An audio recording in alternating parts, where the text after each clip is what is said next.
Друзья, мы не устанем любить котиков. Пород мурчащих пушистиков люди вывели массу, однако дикие их прародители более интересны. Встречайте среднеевропейского лесного кота, или среднеевропейскую лесную кошку, или просто европейского лесного кота. Один из подвидов лесного кота, обитающий в лиственных и смешанных лесах Европы. Это загадочное скрытное существо, чья внешность обманчиво напоминает обычную домашнюю кошку, но за этой похожестью скрывается подлинный обитатель дикой природы, независимый, осторожный и свободолюбивый. Этот кот предпочитает уединенные уголки старовозрастных лесов с обилием укрытий, валежника, густого подлеска. Он избегает открытых пространств и населенных пунктов. Ареал включает центральную, восточную и южную Европу, от Пиренеев и Альп до Карпат, Беловежской пущи и Балкан. Для проживания этот мизантроп предпочитает глухие смешанные леса, дабы не встречаться с двуногими, а если селится в горах, то может подняться на высоту 3 километров над уровнем Мирового океана.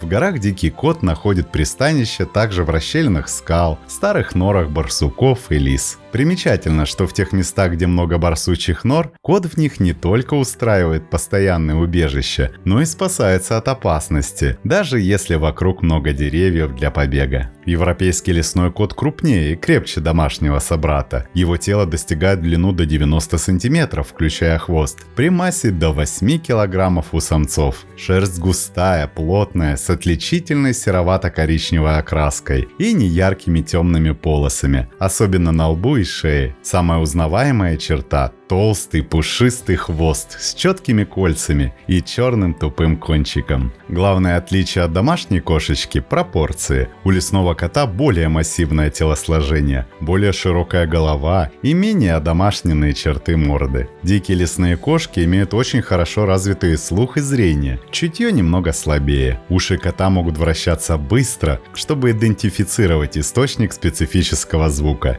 и могут реагировать на частоты вплоть до 25 кГц. Из-за этой способности коты могут слышать даже ультразвуковые шумы, создаваемые маленькими грызунами. Это позволяет им обнаружить и захватить добычу, которую они не видят. Зрение хорошее, но, вероятно, не лучше, чем у людей. Количество цветов, которые видят коты, меньше, чем человеческий спектр. А еще коты не могут видеть объекты непосредственно под их носами. Они также имеют способность видеть даже очень незначительные движения, что помогает им своевременно заметить грызуна. Глаза также приспособлены для видения в тусклом свете, для преследования добычи в вечерних сумерках или перед рассветом. Другой выдающийся орган чувств у котов – усы или вибрисы. Это специальные волоски, которые используются в качестве высокочувствительных сенсорных органов. Кот использует свои усы, чтобы определить, может ли его тело протиснуться через маленькие отверстия, как, например, норы. Они также используют их, чтобы обнаружить движение добычи в непосредственной близости от их мордочки. Лесной кот – одиночка и строгий территориал. Он активен в сумерках и ночью, проводя день в укрытиях, чаще всего в дуплах деревьев, норах или заброшенных логовах других животных. Охотится в основном на грызунов, полевок и мышей. Иногда ловит птиц, ящериц, амфибий, кроликов. Как и все кошки, охотник из засады с молниеносным броском. Очень осторожен, обладает острым слухом, зоркостью и молчаливой грацией. Почти никогда не мяукает. Вместо этого использует шипение, рычание или мурлыканье для общения в брачный сезон. Индивидуальный участок нашего усатого индивидуалиста обычно занимает около 2-3 квадратных километров. Европейский лесной кот ведет преимущественно ночной образ жизни, хотя и сведения о дневной охоте, в основном в пасмурную погоду и особенно летом.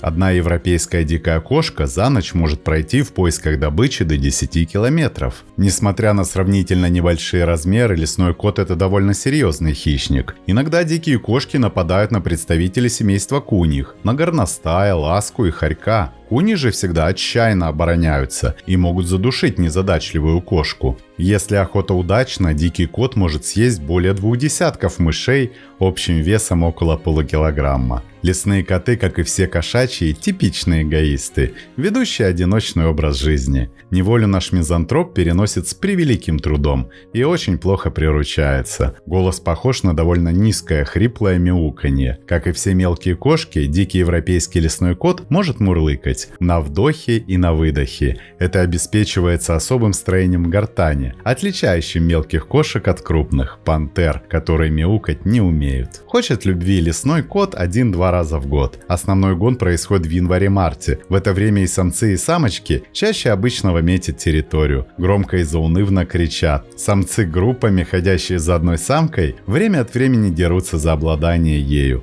Котята рождаются в апреле-мае. Чаще всего кошечка приносит 3-6 котят, которые рождаются совершенно беспомощными. Гордый лесной самец в воспитании потомства никакого участия не принимает. Вся забота лежит на пушистой дикарке. Пока котята маленькие, она не оставляет их одних подолгу, заботливо охраняет от нападений мелких хищников, вроде хорька или горностая. В случае опасности перетаскивают в новое логово. Кормление молоком продолжается 3-4 месяца, но уже через 1,5 месяца после рождения котята пробуют есть мясо. В 2-месячном возрасте котята начинают следовать на охоту за матерью. Еще через 2-3 месяца они отделяются и становятся самостоятельными охотниками. У европейской лесной кошки имеется множество врагов, которые периодически охотятся на нее. Среди них наиболее опасные волки, лисицы и шакалы. Но поймать кота, как дикого, так и домашнего, очень сложно, так как от всех наземных хищников он спасается на деревьях, по которым он отлично лазает. Если же конкурент тоже хорошо лазает по деревьям, то проще ретироваться. Например, в Карпатах отмечался уход кота с тех участков, куда вселялась рысь. Наиболее серьезную опасность, несмотря на его превосходство в размерах, представляют для кота куницы. Сами бывая добычей дикого кота, они являются причиной гибели многих молодых кошек, в частности в Центральной Европе. Генетическая близость лесной и домашней кошек в определенных условиях служит предпосылкой для образования новых гибридных форм. Таким образом, если сама возможность гибридизации между домашней кошкой и дикой вполне естественна, но мнения о реальных ее природных масштабах серьезно расходятся. По ряду причин, главная из которых сокращение лесов, в наши дни во многих странах Европы лесной кот исчез. За последние десятилетия численность и ареал кавказской лесной кошки в России сократились прежде всего в результате разрушения естественных биотопов.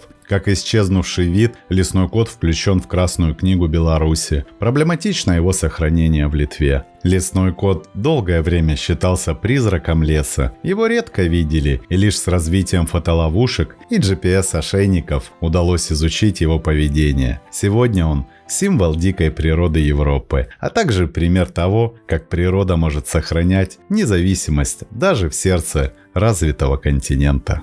Для тех, кто долгое время с нами и кто хочет поддержать развитие канала, может перейти на платформы Boosty и Patreon по ссылкам в описании. Там видео будет появляться раньше и без рекламы, а возможно и видео, которых не будет на платформе YouTube. Надеемся, что вы цените наш труд. Спасибо, что посмотрели этот ролик. Не забывайте ставить лайки, писать комментарии о том, какое бы животное вы хотели бы увидеть в следующем видео, и делиться этим видео с друзьями. Это очень помогает развитию нашего небольшого сообщества. Подписывайтесь на наши паблики по ссылкам в описании к видео. Там много интересного. С вами канал о животных ЗУ. Мы собираем большую видеоэнциклопедию про все виды животных планеты. Любите природу вместе с нами. До скорых встреч!